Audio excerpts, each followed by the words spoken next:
시작 전 좋아요 부탁드려요. 탈무드 이야기 시작합니다. 하나님은 어디에?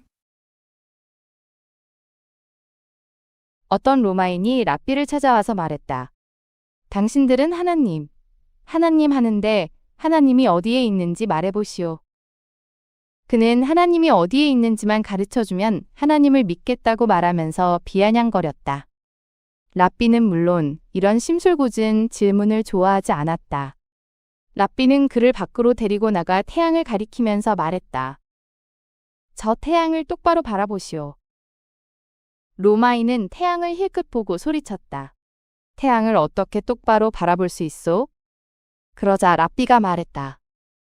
하나님이 창조하신 많은 것 중에 하나인 태양조차 똑바로 쳐다볼 수 없다면서 어떻게 위대한 하나님을 볼 수 있단 말이오. 랍비는 눈으로 볼 수 없는 존재라고 해서 없는 것이 아니라는 점을 가르쳤습니다. 태양을 직접 보려 하면 눈이 부셔서 똑바로 쳐다볼 수 없는데 하물며 그 태양을 만드신 분은 오죽하겠습니까? 예를 들어 여러분이 좋아하는 게임 제작자를 만나고 싶다고 해봅시다. 게임 속 캐릭터들은 정교하게 만들어져 있고 스토리도 감동적이며 음악도 아름답습니다. 그런데 막상 그 게임을 누가 만들었는지, 어떻게 만들어졌는지 직접 확인하려면 게임 안에서는 불가능합니다. 게임 안의 캐릭터는 제작자를 볼 수 없지만 게임이라는 세계 자체가 제작자의 존재를 증명합니다. 보이지 않는다고 없는 것이 아니라 그 안에 담긴 설계와 질서가 만든 이의 흔적입니다. 현인이 되는 7가지 조건. 1. 자기보다 현명한 사람이 있을 때는 침묵한다. 2. 남의 이야기를 중단시키지 않는다. 3. 대답할 때에는 당황하지 않는다. 4. 항상 적절한 질문을 하고 조리 있는 대답을 한다. 5. 먼저 해야 하는 것부터 손을 대고 뒤로 돌릴 수 있는 것은 마지막에 한다. 6.5. 자기가 알지 못할 때는 그것을 인정한다. 7. 진실을 인정한다.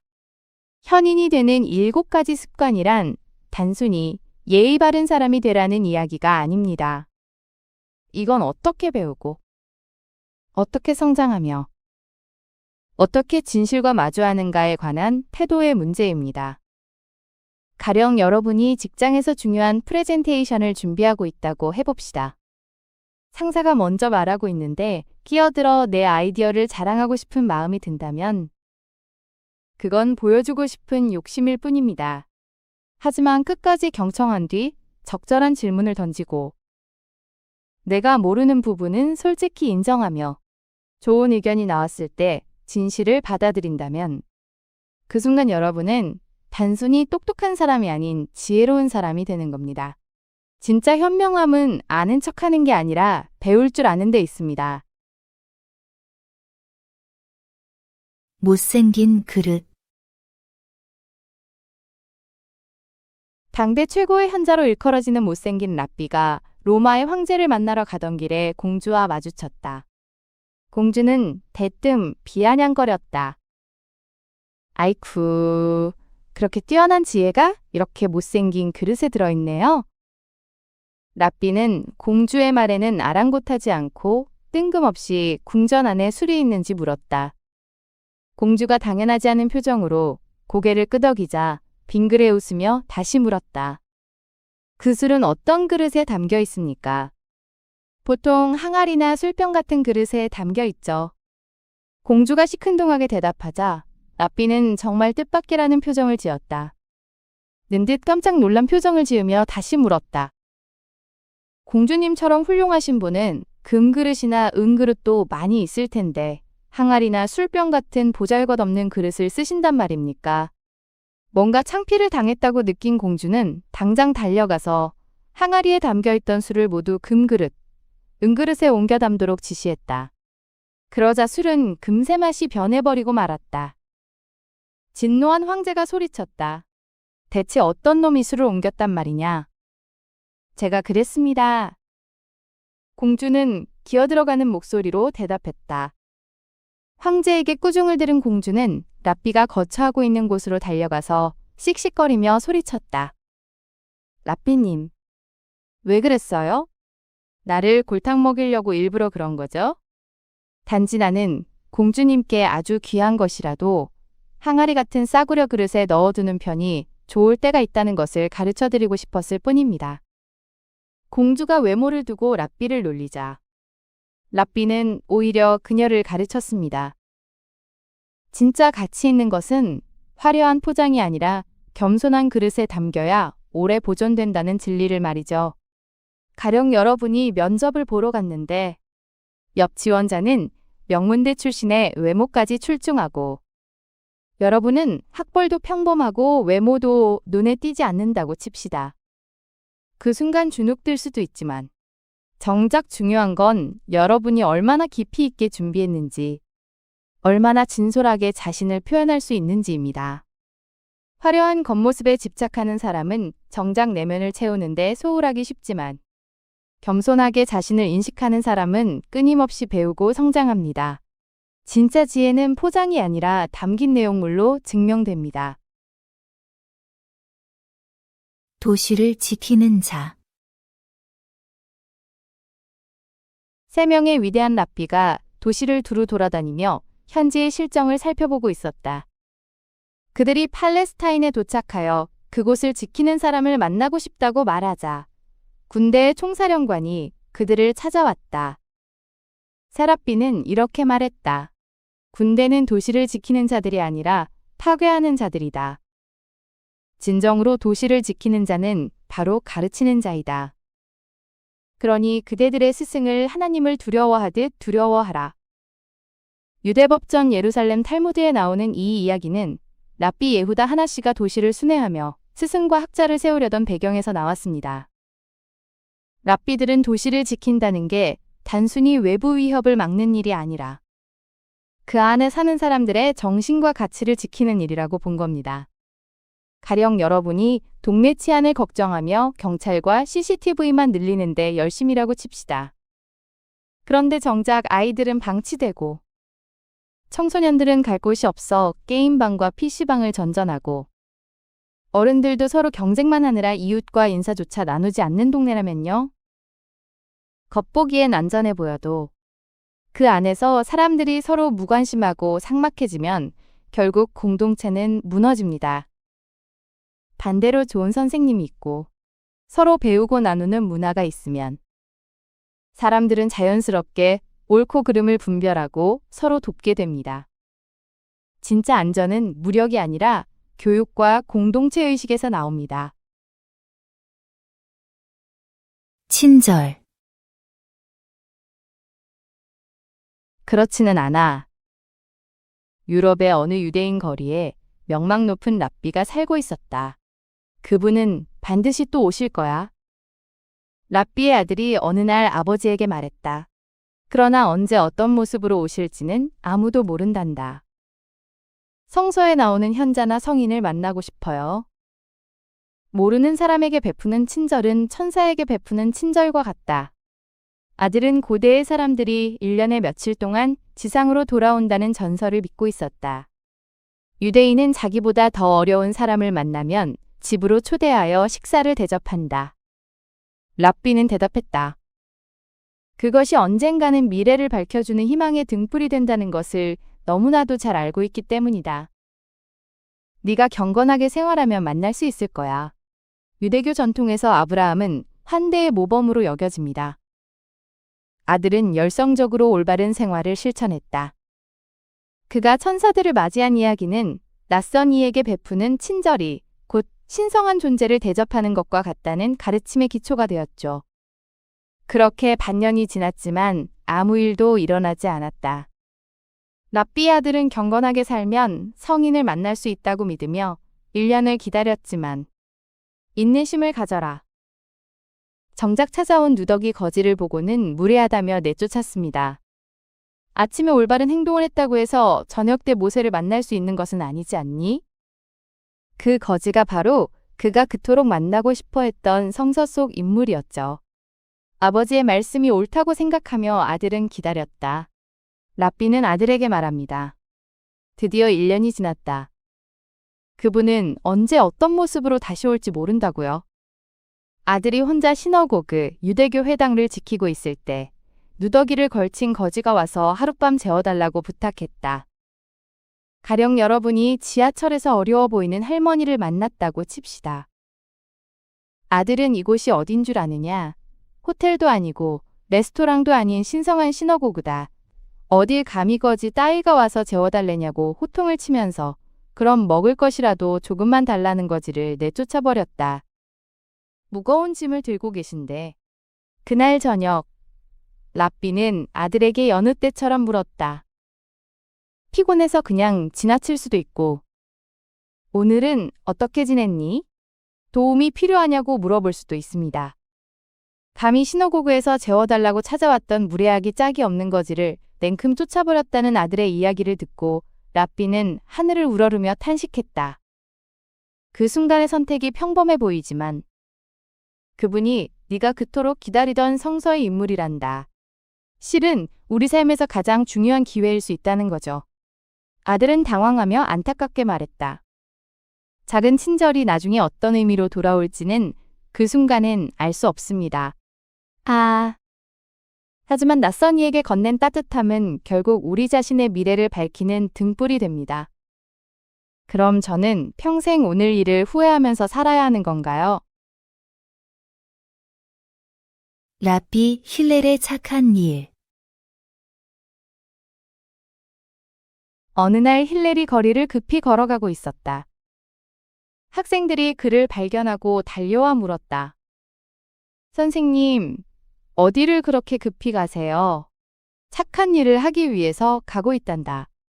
학생들이 무슨 일인가 궁금해서 따라가 보니 힐렐은 대중목욕탕으로 들어가는 것이었다.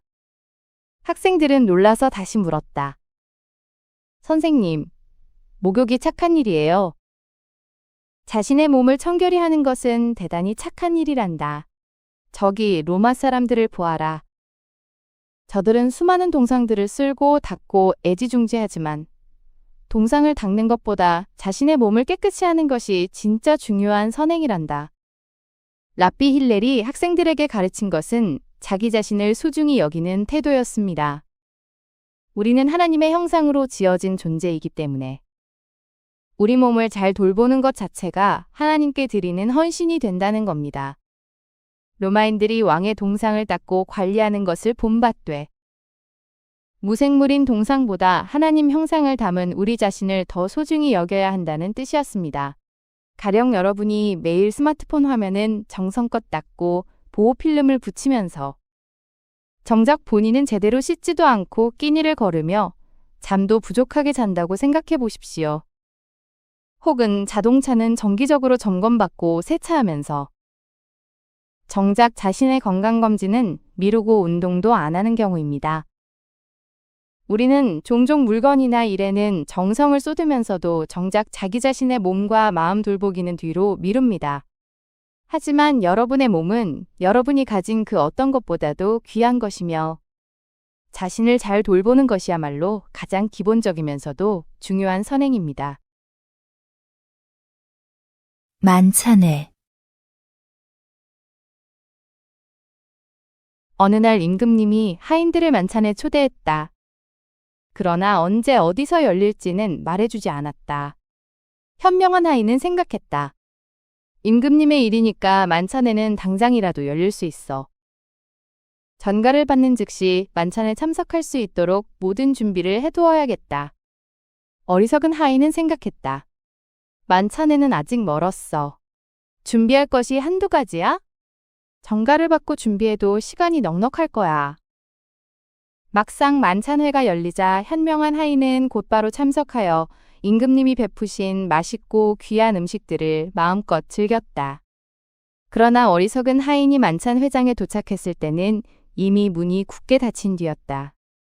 하나님으로부터 만찬회에 초대받았을 때 당황하거나 두려워하지 않도록 항상 준비되어 있어야 한다. 랍비 요하난 벤 자카이는 왕의 연회 비유를 통해 죽음 앞에서의 준비된 삶에 대해 가르쳤습니다. 왕이 언제 열릴지 모르는 만찬에 초대했을 때 현명한 하인은 왕궁엔 늘 모든 것이 준비되어 있다는 걸 알고 옷을 단정히 입고 대기했지만 어리석은 하인은 준비할 시간이 충분하다며 평소 일을 계속했습니다. 이 이야기가 전하는 핵심은 중요한 순간을 위한 지속적인 준비입니다. 가령 여러분이 해외 취업 기회를 노리고 있다고 칩시다. 언제 채용 공고가 뜰지 모르는 상황에서 어떤 사람은 매일 영어 공부하고 이력서 업데이트하며 대비하지만 다른 사람은 공고 뜨면 그때 준비해도 늦지 않다고 생각합니다. 막상 기회가 왔을 때 첫 번째 사람은 곧바로 지원해서 좋은 결과를 얻지만 두 번째 사람은 허겁지겁 준비하다가 마감을 놓치거나 부실한 서류로 탈락합니다. 인생의 중요한 기회는 예고 없이 찾아오므로 평소에 꾸준히 자신을 준비시키는 사람만이 그 순간을 놓치지 않습니다. 나보다 더 가난한 사람. 젊은 시절 가난한 양치기였던 아키바는 부유한 농장 주인 딸과 사랑에 빠졌다. 부모의 반대를 무릅쓰고 결혼한 두 사람은 집에서 쫓겨나고 말았다. 그들은 매우 가난해서 이불 대신 볏짚을 깔고 잠을 잤다. 아키바가 아내의 머리에 붙은 볏짚을 털어내며 말했다. 당신에게 예쁜 장신구를 사줄 수 있다면 얼마나 좋을까? 내가 나중에 예루살렘 지도가 달린 금장식을 사줄게. 어느 날 랍비 엘리자가 평범한 사람으로 꾸민 다음 그들의 문 앞에 서서 말했다. 나에게 볏짚을 좀 주게. 내 아내가 아이를 낳는데 바닥에 깔 것이 아무것도 없다네. 아키바가 아내를 돌아보며 말했다. 우리가 몹시 가난하다고 생각했는데 바닥에 깔 볏짚조차 없는 사람도 있군. 랍비 아키바는 랍비들 가운데 가장 존경받는 인물로 최초의 탈무드 편집자이며 유대의 민족 영웅이다. 엘리야 예언자가 가난한 사람으로 변장해 문을 두드렸을 때 그는 실제로 더 불행한 사람을 보여주려는 게 아니라 라헬과 아키바에게 중요한 깨달음을 주려 한 것입니다. 진짜 가난은 물질적 결핍이 아니라 감사할 줄 모르는 마음이라는 걸 알려준 거죠. 가령 여러분이 오래된 중고차를 몰고 다니면서 새 차를 부러워하고 있다고 칩시다. 그런데 어느 날 대중교통으로 먼 거리를 출퇴근하는 동료를 보게 됩니다. 그제야 여러분은 낡았어도 내 차가 있다는 게 얼마나 큰 축복인지 깨닫게 됩니다. 누군가는 내가 가진 것조차 없이 살아가고 있다는 사실을 알게 되면 불평하던 마음이 감사로 바뀌고 지금 가진 것에 만족하게 됩니다. 불행은 상대적이며 내게 없는 것을 세는 대신 내게 있는 것을 세는 순간 우리는 이미 풍요로운 삶을 살고 있는 겁니다. 살인한 닭을 처형하는 방법. 닭 한 마리가 있었다. 그 닭은 아기를 죽였다는 죄목으로 재판을 받고 있었다. 조그마한 요람에 뉘어있던 갓 태어난 아기의 머리를 닭이 쪼아서 죽였기 때문이었다. 증인이 법정에 불려나가 사건에 대해 증언을 했다. 닭은 유죄 판결을 받고 처형되었다. 닭이라고 해도 살인을 저지른 자로서 유죄라는 형이 확정되지 않는 한 처형할 수 없다. 동물이 사람을 죽였다고 해서 즉시 처분할 수 없습니다. 정당한 재판과 증인의 증언. 유죄 판결이라는 법적 절차를 반드시 거쳐야 합니다. 이는 생명을 빼앗는 모든 행위에는 철저한 검증이 필요하다는 뜻입니다. 가령 여러분이 회사에서 누군가의 실수로 큰 손해가 발생했다는 보고를 받았다고 칩시다. 당장 그 사람을 해고하거나 처벌하기 전에 실제로 그 사람이 한 일인지 확인하고 어떤 상황이었는지 들어보고 증거를 검토하는 과정이 필요합니다. 아무리 사소해 보이는 일이라도 누군가에게 불이익을 주기 전에는 공정한 절차가 있어야 하며 이것이 정의로운 사회의 기본입니다. 여우와 포도. 여우 한 마리가 포도밭 옆을 서성거리며 울타리 속으로 들어갈 길을 찾고 있었다. 울타리 안에는 탐스럽게 익은 포도가 주렁주렁 매달려 있었고 바람은 달콤한 향기를 품고 살랑거렸다. 사흘을 꼬박 굶어 살을 빼고 여우는 겨우 울타리 틈을 비집고 안으로 들어갔다. 여우는 그동안 그렇게 먹고 싶었던 포도를 먹고 또 먹고 한참을 마음껏 먹었다. 마침내 만족스럽게 배를 두드리며 집으로 돌아가려던 여우는 아차했다. 배가 불러 도저히 빠져나갈 수가 없었다. 다시 사흘을 굶어 살을 뺀 후 가까스로 울타리를 빠져나오며 여우는 기운 없는 목소리로 중얼거렸다. 이래서야 포도를 먹은 의미가 뭐람. 결국 배고프기는 들어올 때나 나갈 때나 마찬가지잖아. 세상 또한 그렇다. 인간은 누구나 세상을 다 가질 것처럼 두 주먹을 꽉 쥐고 태어나지만 막상 세상을 떠날 때는 손을 활짝 펼친 채 죽는다. 인간이 세상을 떠날 때 가져갈 수 있는 것은 돈이나 권력이 아니라 선행이다. 이 이야기는 코엘렌 라빠에서 전도서 5장 14절을 설명하며 나오는 우화입니다. 살아가며 우리는 무엇을 정말 내 것으로 가져갈 수 있을까요? 물질적 성공과 쾌락은 그 순간엔 황홀하지만 결국 손에 쥘 수 없는 것들입니다. 가령 여러분이 연봉협상에서 대박을 터뜨렸다고 생각해 봅시다. 몇 년간 밤낮 없이 일해서 연봉이 2배로 뛰었고 고급 아파트로 이사했으며 명품 시계도 샀습니다. 하지만 그 과정에서 친구들과는 멀어지고 가족과 보내는 시간도 줄어들었으며 힘든 사람을 도울 여유도 없었습니다. 어느 날 갑자기 건강에 적신호가 왔을 때 통장 잔고가 위로가 될까요? 명품 시계가 병실에서 의미가 있을까요? 그때 진짜 의미 있는 건 가족의 손길, 친구의 안부 전화, 과거에 도왔던 사람들이 보내는 격려일 겁니다. 세상을 떠날 때 가져갈 수 있는 건 물질이 아니라 관계와 선행이라는 걸. 이 이야기는 여우의 모습을 빌려 일깨워줍니다. 하나님은 어디에?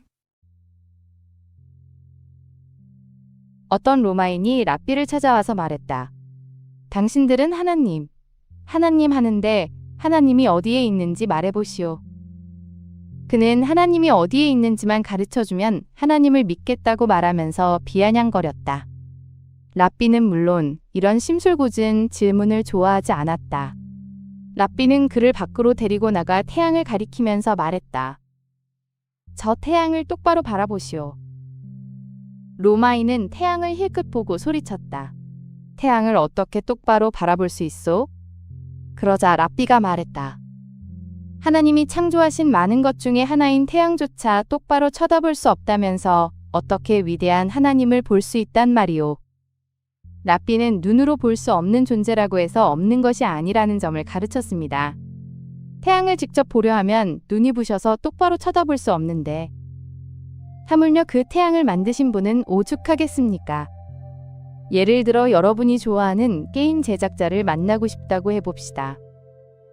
게임 속 캐릭터들은 정교하게 만들어져 있고 스토리도 감동적이며 음악도 아름답습니다. 그런데 막상 그 게임을 누가 만들었는지, 어떻게 만들어졌는지 직접 확인하려면 게임 안에서는 불가능합니다. 게임 안의 캐릭터는 제작자를 볼 수 없지만 게임이라는 세계 자체가 제작자의 존재를 증명합니다. 보이지 않는다고 없는 것이 아니라 그 안에 담긴 설계와 질서가 만든 이의 흔적입니다. 현인이 되는 7가지 조건. 1. 자기보다 현명한 사람이 있을 때는 침묵한다. 2. 남의 이야기를 중단시키지 않는다. 3. 대답할 때에는 당황하지 않는다. 4. 항상 적절한 질문을 하고 조리 있는 대답을 한다. 5. 먼저 해야 하는 것부터 손을 대고 뒤로 돌릴 수 있는 것은 마지막에 한다. 6.5. 자기가 알지 못할 때는 그것을 인정한다. 7. 진실을 인정한다. 현인이 되는 7가지 습관이란 단순히 예의 바른 사람이 되라는 이야기가 아닙니다. 이건 어떻게 배우고, 어떻게 성장하며, 어떻게 진실과 마주하는가에 관한 태도의 문제입니다. 가령 여러분이 직장에서 중요한 프레젠테이션을 준비하고 있다고 해봅시다. 상사가 먼저 말하고 있는데 끼어들어 내 아이디어를 자랑하고 싶은 마음이 든다면 그건 보여주고 싶은 욕심일 뿐입니다. 하지만 끝까지 경청한 뒤 적절한 질문을 던지고 내가 모르는 부분은 솔직히 인정하며 좋은 의견이 나왔을 때 진실을 받아들인다면 그 순간 여러분은 단순히 똑똑한 사람이 아닌 지혜로운 사람이 되는 겁니다. 진짜 현명함은 아는 척하는 게 아니라 배울 줄 아는 데 있습니다. 못생긴 그릇.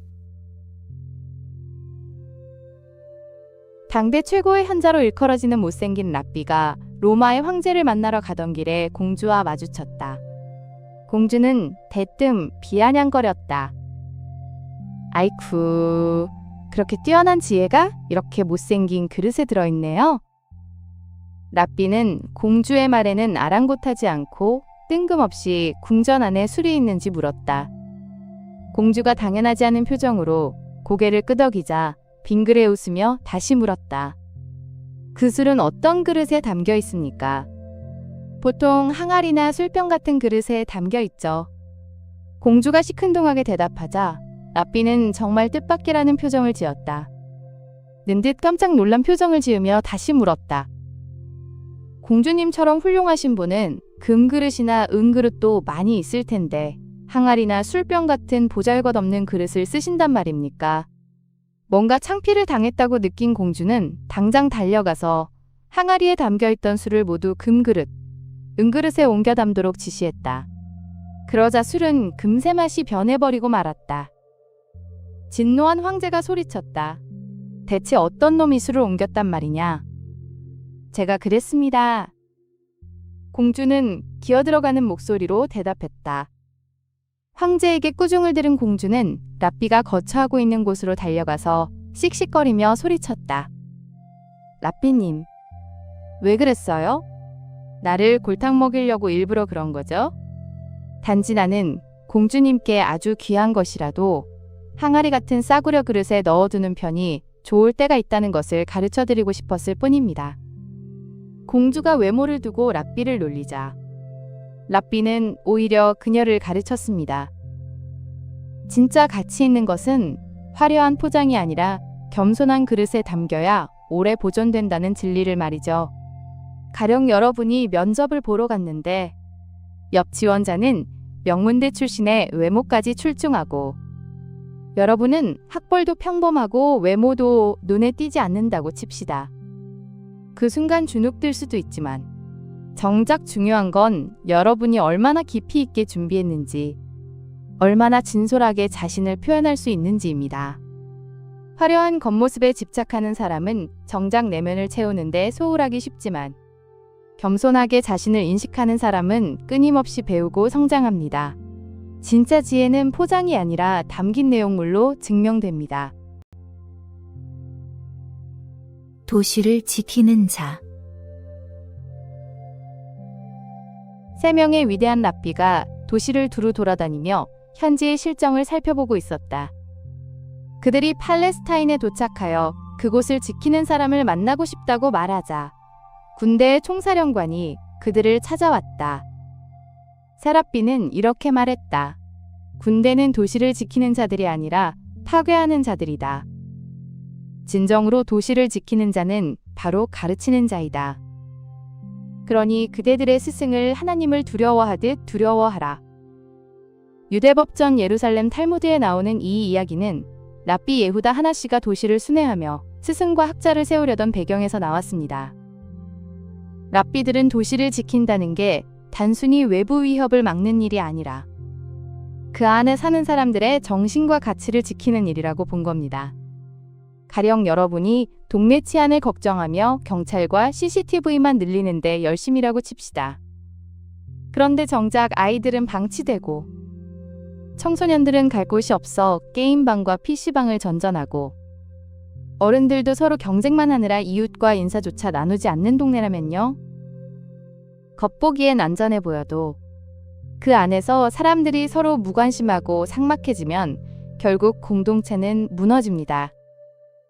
반대로 좋은 선생님이 있고 서로 배우고 나누는 문화가 있으면 사람들은 자연스럽게 옳고 그름을 분별하고 서로 돕게 됩니다. 진짜 안전은 무력이 아니라 교육과 공동체 의식에서 나옵니다. 친절. 그렇지는 않아. 유럽의 어느 유대인 거리에 명망 높은 랍비가 살고 있었다. 그분은 반드시 또 오실 거야. 랍비의 아들이 어느 날 아버지에게 말했다. 그러나 언제 어떤 모습으로 오실지는 아무도 모른단다. 성서에 나오는 현자나 성인을 만나고 싶어요. 모르는 사람에게 베푸는 친절은 천사에게 베푸는 친절과 같다. 아들은 고대의 사람들이 1년에 며칠 동안 지상으로 돌아온다는 전설을 믿고 있었다. 유대인은 자기보다 더 어려운 사람을 만나면 집으로 초대하여 식사를 대접한다. 랍비는 대답했다. 그것이 언젠가는 미래를 밝혀주는 희망의 등불이 된다는 것을 너무나도 잘 알고 있기 때문이다. 네가 경건하게 생활하면 만날 수 있을 거야. 유대교 전통에서 아브라함은 환대의 모범으로 여겨집니다. 아들은 열성적으로 올바른 생활을 실천했다. 그가 천사들을 맞이한 이야기는 낯선 이에게 베푸는 친절이 곧 신성한 존재를 대접하는 것과 같다는 가르침의 기초가 되었죠. 그렇게 반년이 지났지만 아무 일도 일어나지 않았다. 랍비의 아들은 경건하게 살면 성인을 만날 수 있다고 믿으며 1년을 기다렸지만 인내심을 가져라. 정작 찾아온 누더기 거지를 보고는 무례하다며 내쫓았습니다. 아침에 올바른 행동을 했다고 해서 저녁 때 모세를 만날 수 있는 것은 아니지 않니? 그 거지가 바로 그가 그토록 만나고 싶어 했던 성서 속 인물이었죠. 아버지의 말씀이 옳다고 생각하며 아들은 기다렸다. 랍비는 아들에게 말합니다. 드디어 1년이 지났다. 그분은 언제 어떤 모습으로 다시 올지 모른다고요. 아들이 혼자 시너고그 유대교 회당을 지키고 있을 때 누더기를 걸친 거지가 와서 하룻밤 재워달라고 부탁했다. 가령 여러분이 지하철에서 어려워 보이는 할머니를 만났다고 칩시다. 아들은 이곳이 어딘 줄 아느냐? 호텔도 아니고 레스토랑도 아닌 신성한 시너고그다. 어딜 감히 거지 따위가 와서 재워달래냐고 호통을 치면서 그럼 먹을 것이라도 조금만 달라는 거지를 내쫓아버렸다. 무거운 짐을 들고 계신데 그날 저녁 랍비는 아들에게 여느 때처럼 물었다. 피곤해서 그냥 지나칠 수도 있고 오늘은 어떻게 지냈니? 도움이 필요하냐고 물어볼 수도 있습니다. 감히 시너고그에서 재워달라고 찾아왔던 무례하기 짝이 없는 거지를 냉큼 쫓아버렸다는 아들의 이야기를 듣고 랍비는 하늘을 우러르며 탄식했다. 그 순간의 선택이 평범해 보이지만 그분이 네가 그토록 기다리던 성서의 인물이란다. 실은 우리 삶에서 가장 중요한 기회일 수 있다는 거죠. 아들은 당황하며 안타깝게 말했다. 작은 친절이 나중에 어떤 의미로 돌아올지는 그 순간엔 알 수 없습니다. 하지만 낯선 이에게 건넨 따뜻함은 결국 우리 자신의 미래를 밝히는 등불이 됩니다. 그럼 저는 평생 오늘 일을 후회하면서 살아야 하는 건가요? 랍비 힐렐의 착한 일. 어느 날 힐렐이 거리를 급히 걸어가고 있었다. 학생들이 그를 발견하고 달려와 물었다. 선생님, 어디를 그렇게 급히 가세요? 착한 일을 하기 위해서 가고 있단다. 학생들이 무슨 일인가 궁금해서 따라가 보니 힐렐은 대중목욕탕으로 들어가는 것이었다. 학생들은 놀라서 다시 물었다. 선생님, 목욕이 착한 일이에요. 자신의 몸을 청결히 하는 것은 대단히 착한 일이란다. 저기 로마 사람들을 보아라. 저들은 수많은 동상들을 쓸고 닦고 애지중지하지만 동상을 닦는 것보다 자신의 몸을 깨끗이 하는 것이 진짜 중요한 선행이란다. 랍비 힐렐이 학생들에게 가르친 것은 자기 자신을 소중히 여기는 태도였습니다. 우리는 하나님의 형상으로 지어진 존재이기 때문에 우리 몸을 잘 돌보는 것 자체가 하나님께 드리는 헌신이 된다는 겁니다. 로마인들이 왕의 동상을 닦고 관리하는 것을 본받되 무생물인 동상보다 하나님 형상을 담은 우리 자신을 더 소중히 여겨야 한다는 뜻이었습니다. 가령 여러분이 매일 스마트폰 화면은 정성껏 닦고 보호 필름을 붙이면서 정작 본인은 제대로 씻지도 않고 끼니를 거르며 잠도 부족하게 잔다고 생각해 보십시오. 혹은 자동차는 정기적으로 점검받고 세차하면서 정작 자신의 건강검진은 미루고 운동도 안 하는 경우입니다. 우리는 종종 물건이나 일에는 정성을 쏟으면서도 정작 자기 자신의 몸과 마음 돌보기는 뒤로 미룹니다. 하지만 여러분의 몸은 여러분이 가진 그 어떤 것보다도 귀한 것이며 자신을 잘 돌보는 것이야말로 가장 기본적이면서도 중요한 선행입니다. 만찬회. 어느 날 임금님이 하인들을 만찬에 초대했다. 그러나 언제 어디서 열릴지는 말해주지 않았다. 현명한 하인은 생각했다. 임금님의 일이니까 만찬에는 당장이라도 열릴 수 있어. 전가를 받는 즉시 만찬에 참석할 수 있도록 모든 준비를 해두어야겠다. 어리석은 하인은 생각했다. 만찬에는 아직 멀었어. 준비할 것이 한두 가지야? 정가를 받고 준비해도 시간이 넉넉할 거야. 막상 만찬회가 열리자 현명한 하인은 곧바로 참석하여 임금님이 베푸신 맛있고 귀한 음식들을 마음껏 즐겼다. 그러나 어리석은 하인이 만찬회장에 도착했을 때는 이미 문이 굳게 닫힌 뒤였다. 하나님으로부터 만찬회에 초대받았을 때 당황하거나 두려워하지 않도록 항상 준비되어 있어야 한다. 랍비 요하난 벤 자카이는 왕의 연회 비유를 통해 죽음 앞에서의 준비된 삶에 대해 가르쳤습니다. 왕이 언제 열릴지 모르는 만찬에 초대했을 때 현명한 하인은 왕궁엔 늘 모든 것이 준비되어 있다는 걸 알고 옷을 단정히 입고 대기했지만 어리석은 하인은 준비할 시간이 충분하다며 평소 일을 계속했습니다. 이 이야기가 전하는 핵심은 중요한 순간을 위한 지속적인 준비입니다. 가령 여러분이 해외 취업 기회를 노리고 있다고 칩시다. 언제 채용 공고가 뜰지 모르는 상황에서 어떤 사람은 매일 영어 공부하고 이력서 업데이트하며 대비하지만 다른 사람은 공고 뜨면 그때 준비해도 늦지 않다고 생각합니다.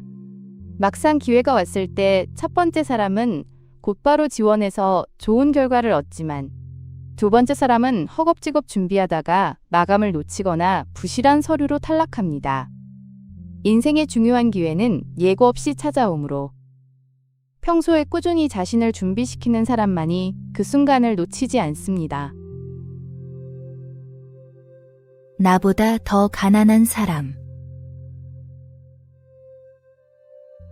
젊은 시절 가난한 양치기였던 아키바는 부유한 농장주인 딸과 사랑에 빠졌다. 부모의 반대를 무릅쓰고 결혼한 두 사람은 집에서 쫓겨나고 말았다. 그들은 매우 가난해서 이불 대신 볏짚을 깔고 잠을 잤다. 아키바가 아내의 머리에 붙은 볏짚을 털어내며 말했다. 당신에게 예쁜 장신구를 사줄 수 있다면 얼마나 좋을까? 내가 나중에 예루살렘 지도가 달린 금장식을 사줄게.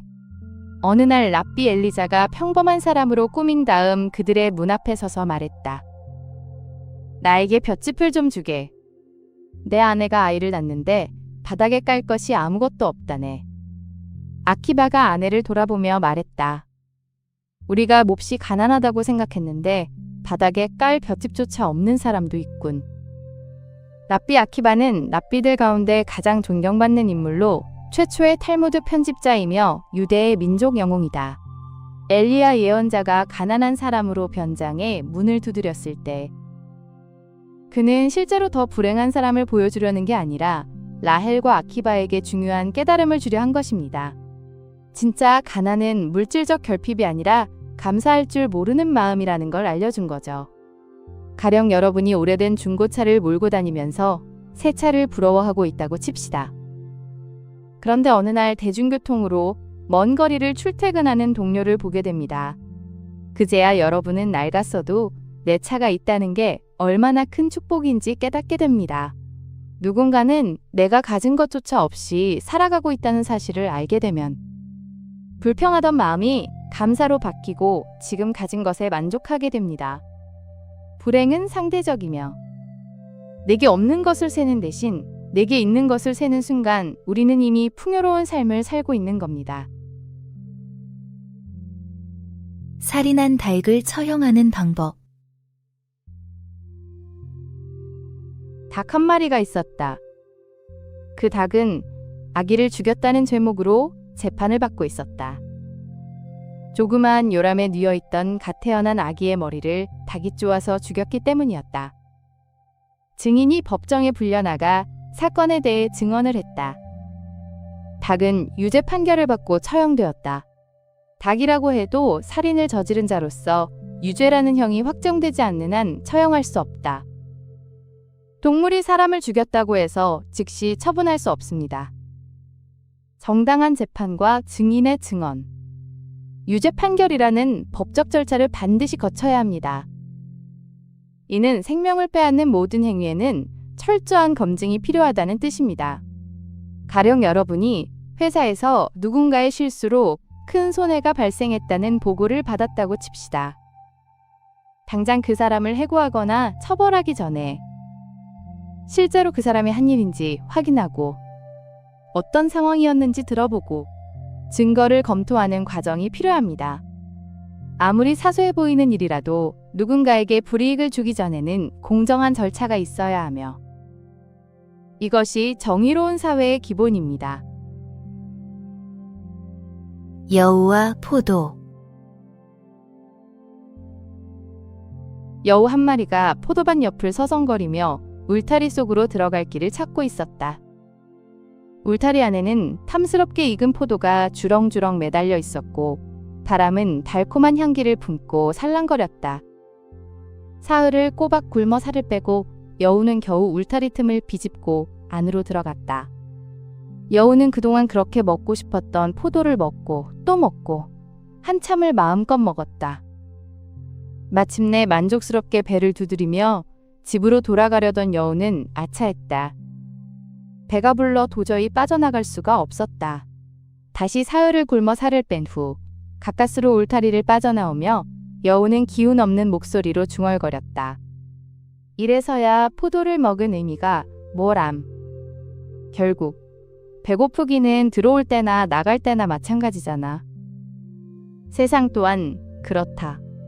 인간은 누구나 세상을 다 가질 것처럼 두 주먹을 꽉 쥐고 태어나지만 막상 세상을 떠날 때는 손을 활짝 펼친 채 죽는다.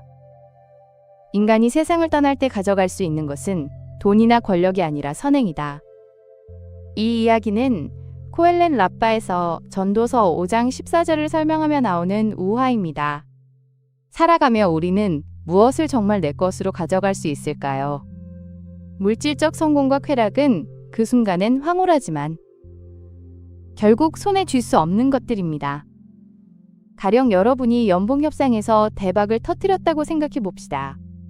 몇 년간 밤낮 없이 일해서 연봉이 2배로 뛰었고 고급 아파트로 이사했으며 명품 시계도 샀습니다. 하지만 그 과정에서 친구들과는 멀어지고 가족과 보내는 시간도 줄어들었으며 힘든 사람을 도울 여유도 없었습니다. 어느 날 갑자기 건강에 적신호가 왔을 때 통장 잔고가 위로가 될까요? 명품 시계가 병실에서 의미가 있을까요? 그때 진짜 의미 있는 건 가족의 손길, 친구의 안부 전화, 과거에 도왔던 사람들이 보내는 격려일 겁니다. 세상을 떠날 때 가져갈 수 있는 건 물질이 아니라 관계와 선행이라는 걸. 이 이야기는 여우의 모습을 빌려 일깨워줍니다.